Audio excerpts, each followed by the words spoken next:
Although I received the grant po during my latter years in college, it was a big help po for me and my other classmates po. So I hope po the program will continue and benefit more students po to create more graduates that will help the country po.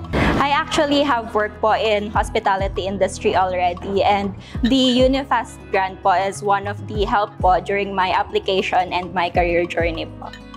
I thank and appreciate po the CHED Unifast for helping students like me to finish college, and CU was one of those who introduced the CHED Unifast to us. So it's a big help and a great opportunity po.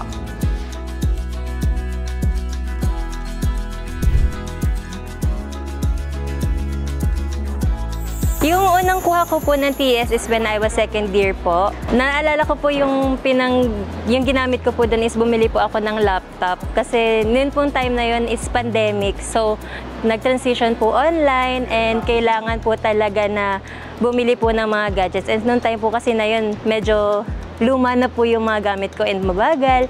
So, yun po, nag-purchase po ako ng laptop and nagpakabit din po kami ng wifi para po sa online class.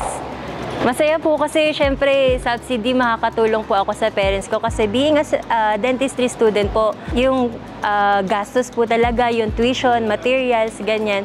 So, medyo malaking gastos po and medyo mabigat po yun sa parents ko.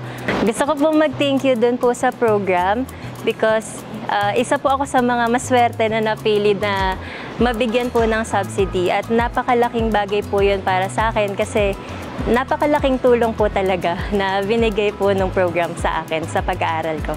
Siyempre po, mag-take po ng boards talaga ang next goal natin. And masaya po na even after makagraduate is meron pa din po akong support na makukuha para po sa program.